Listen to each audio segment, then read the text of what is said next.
أعوذ بالله من الشيطان الرجيم. بسم الله الرحمن الرحيم. كذبت ثمود المرسلين إذ قال لهم أخوهم صالح ألا تتقون إني لكم رسول أمين فاتقوا الله وأطيعون وما أسألكم عليه من أجر إن أجري إلا على رب العالمين أتتركون فيما هاهنا آمنين في جنات وعيون وزروع ونخل طلعها هضيم وتنحتون من الجبال بيوتا فارهين فاتقوا الله وأطيعون ولا تطيعوا أمر المسرفين الذين يفسدون في الأرض والمفسدون. صدق اللہ العظیم. یہ سورۃ الشعراء کی آیت نمبر 141 سے 152 تک 12 آیتیں آپ حضرات کے سامنے تلاوت کی گئی ہے.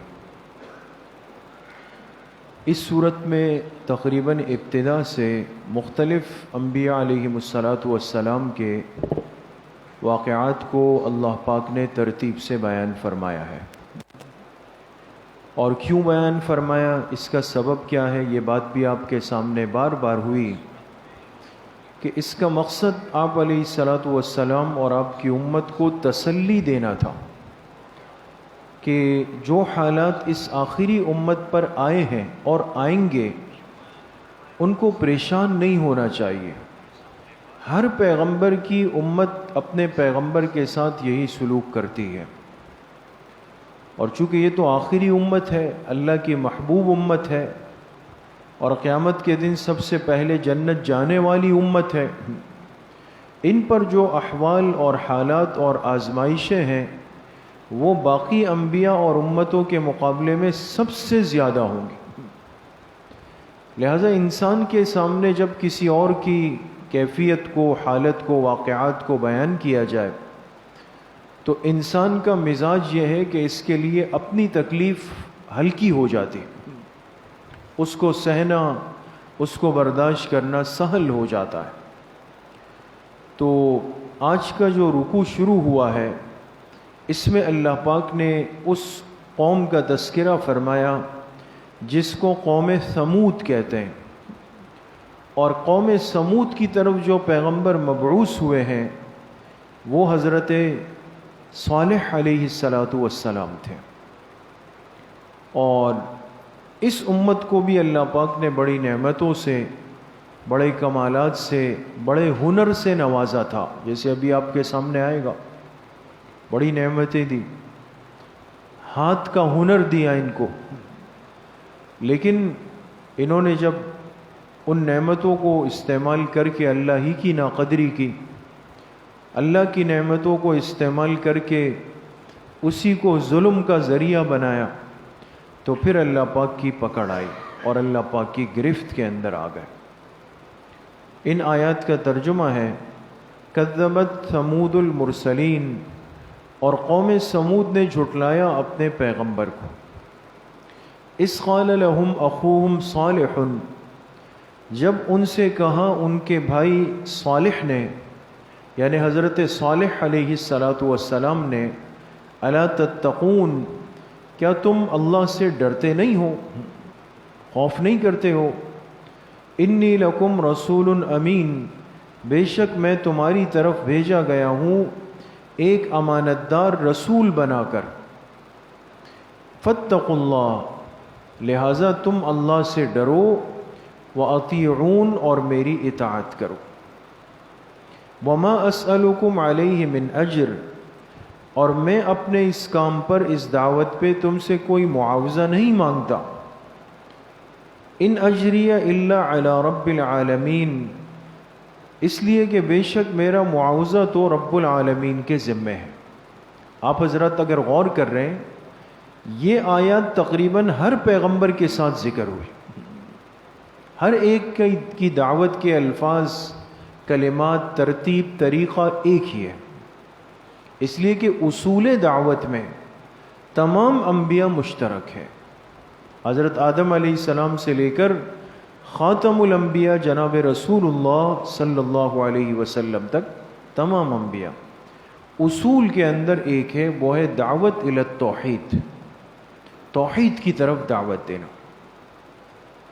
تو اپنی قوم سے کہا کہ میں تم سے معاوضہ نہیں مانگتا، اتترکون فیما ہاہنا آمنین، پھر فرمائے تمہارا کیا خیال ہے کہ تمہیں ان نعمتوں کے اندر اسی طرح چھوڑ دیا جائے گا، آمنین بے فکری کے ساتھ، کہ تم ہمیشہ اسی طرح چلتے رہو گے، جو دل میں آیا کرتے رہو گے، فی جنات و عیون، ان باغات میں، پانی کے چشموں میں، وزروع، اور کھیتیوں میں، ونخل، اور کھجور کے ان درختوں میں، طلعها حظیم، جس کے خوشے خوب نرم ہے، وتنحتون من الجبال بیوتا فارہین، اور تم تراشتے ہو پہاڑوں سے گھر اتراتے ہوئے۔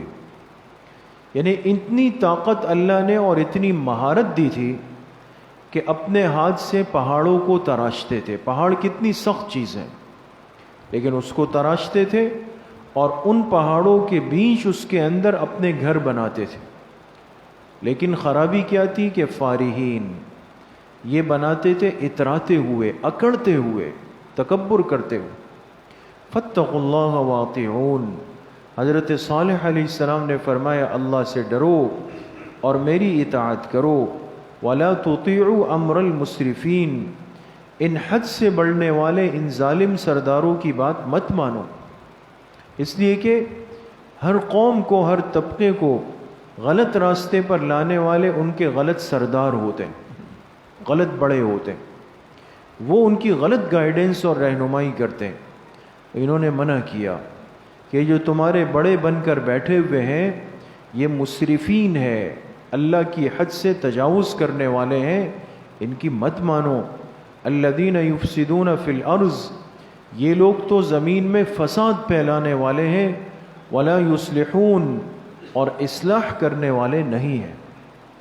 اور جس کے مزاج میں فساد ہو، اصلاح نہ ہو، وہ اس قابل نہیں ہے کہ انسان اس کے پیچھے چلے اور اس کو اپنا بڑا بنائے، وہ نہیں۔ یہ حضرت صالح علیہ السلام کا تذکرہ ہے، اور اللہ کے بڑے جلیل القدر پیغمبر ہیں، اور ان کو جس قوم کی طرف بھیجا گیا وہ قوم سمود تھی۔ اور عرب میں تبوک کا علاقہ ہے، یہاں سے لے کر ان کا سلسلہ شروع ہوتا ہے، اور آج بھی مدائن صالح کے نام سے علاقہ موجود ہے۔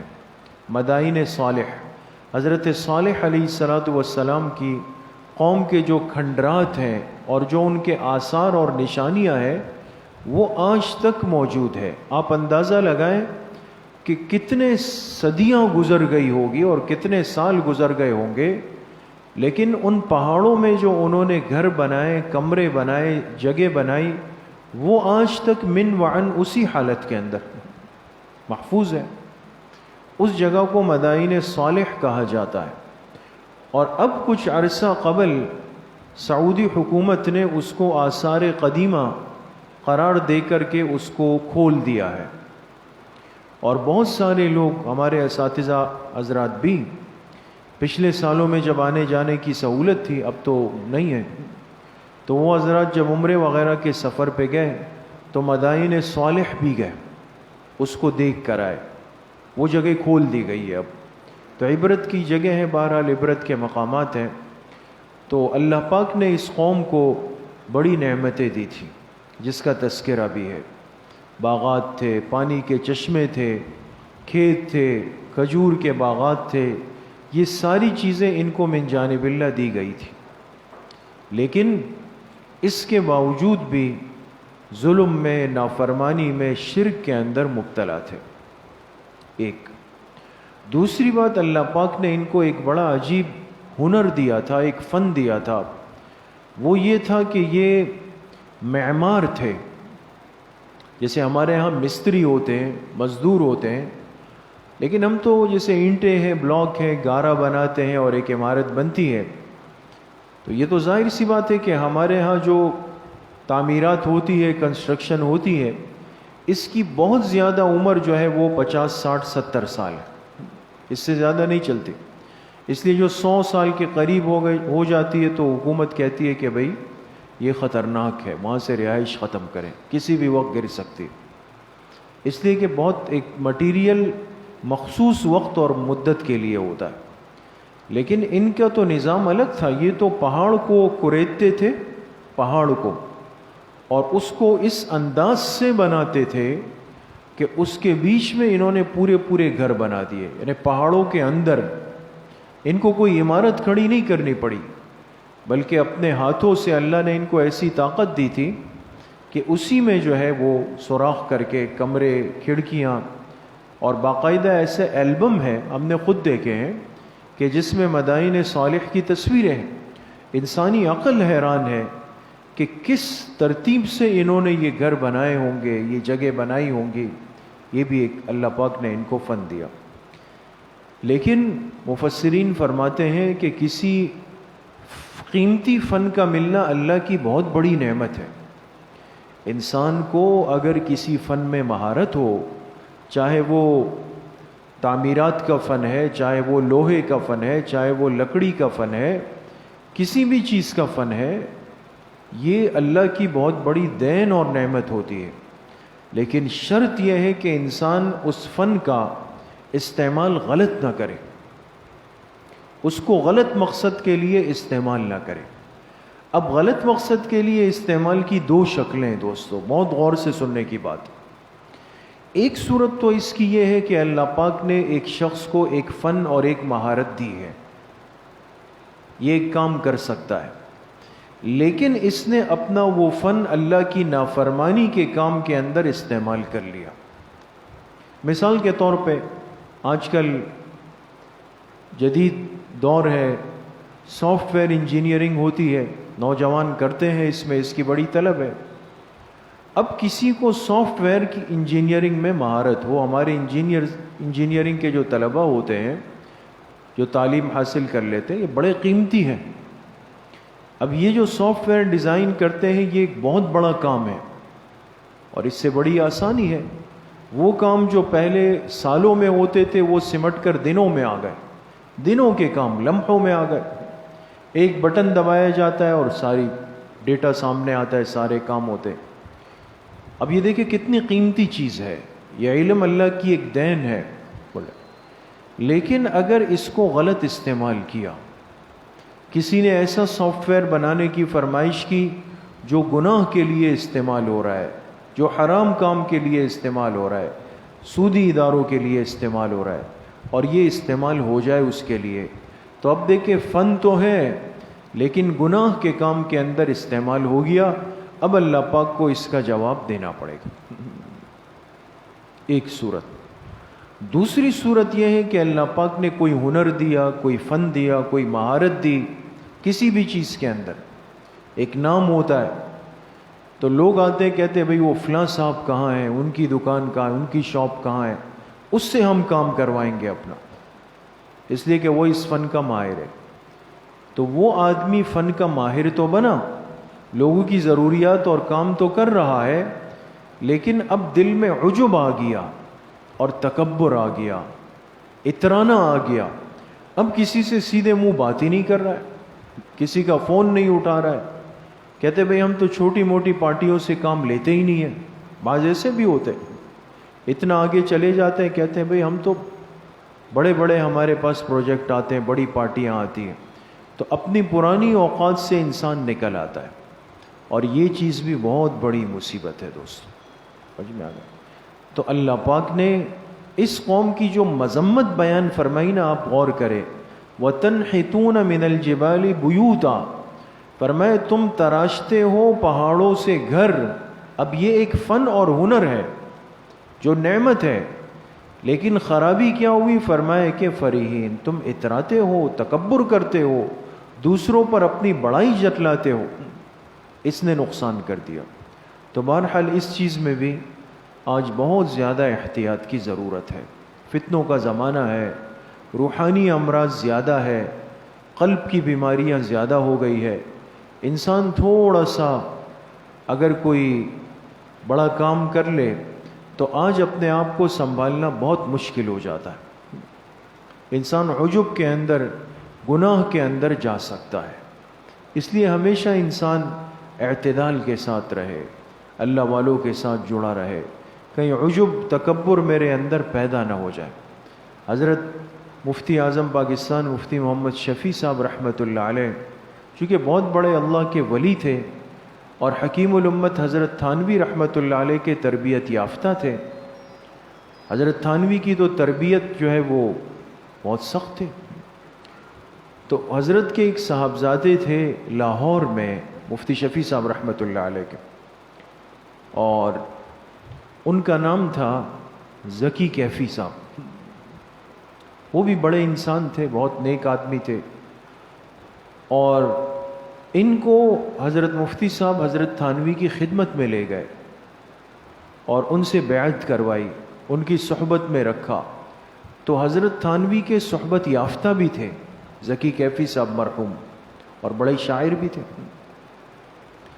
جب پاک و ہند کی تقسیم ہوئی، پاکستان بنا، ہجرت کر کے آ گئی یہ حضرات. مفتی صاحب کراچی آ گئے، ان کے صاحبزادے لاہور چلے گئے، وہاں ان کے کتابوں کا کام تھا پورا.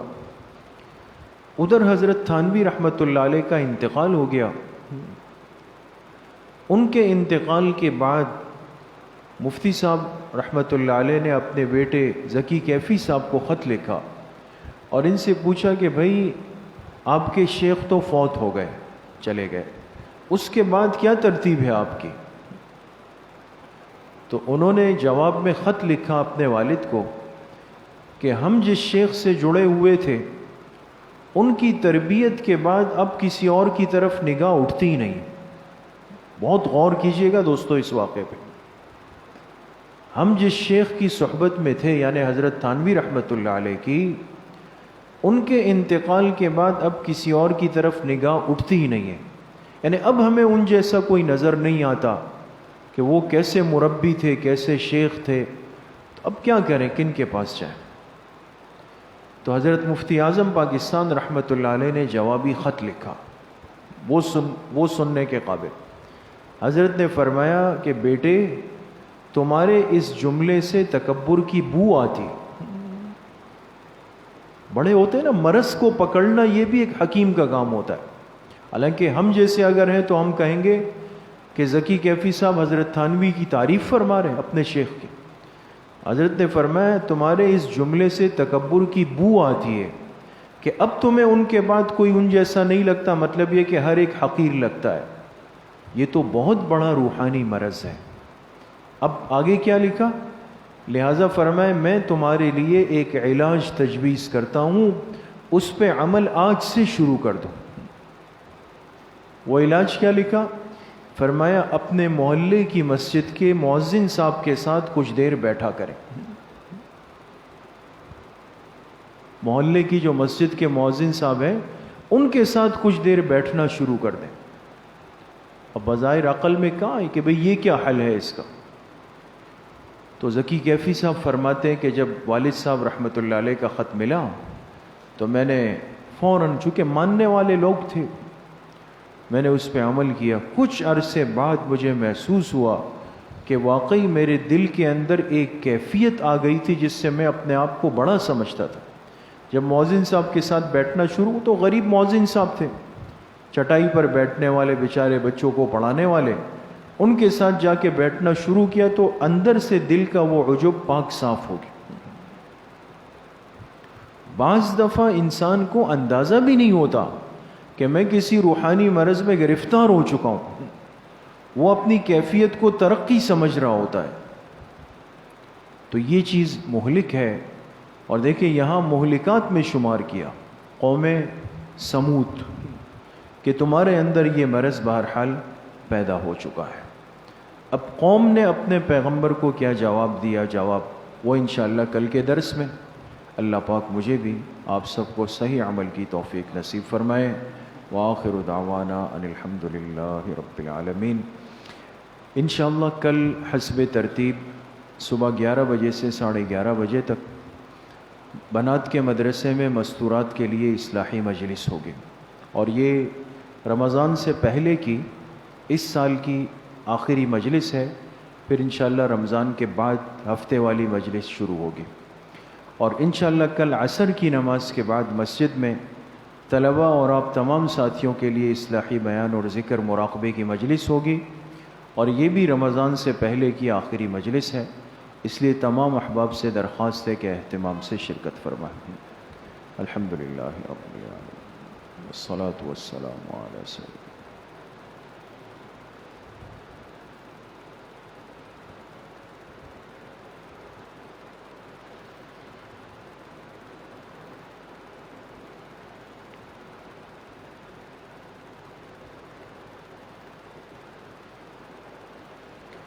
وصلی اللہ وسلم علی نبینا محمد وآلہ واصحابہ اجمعین برحمتک یا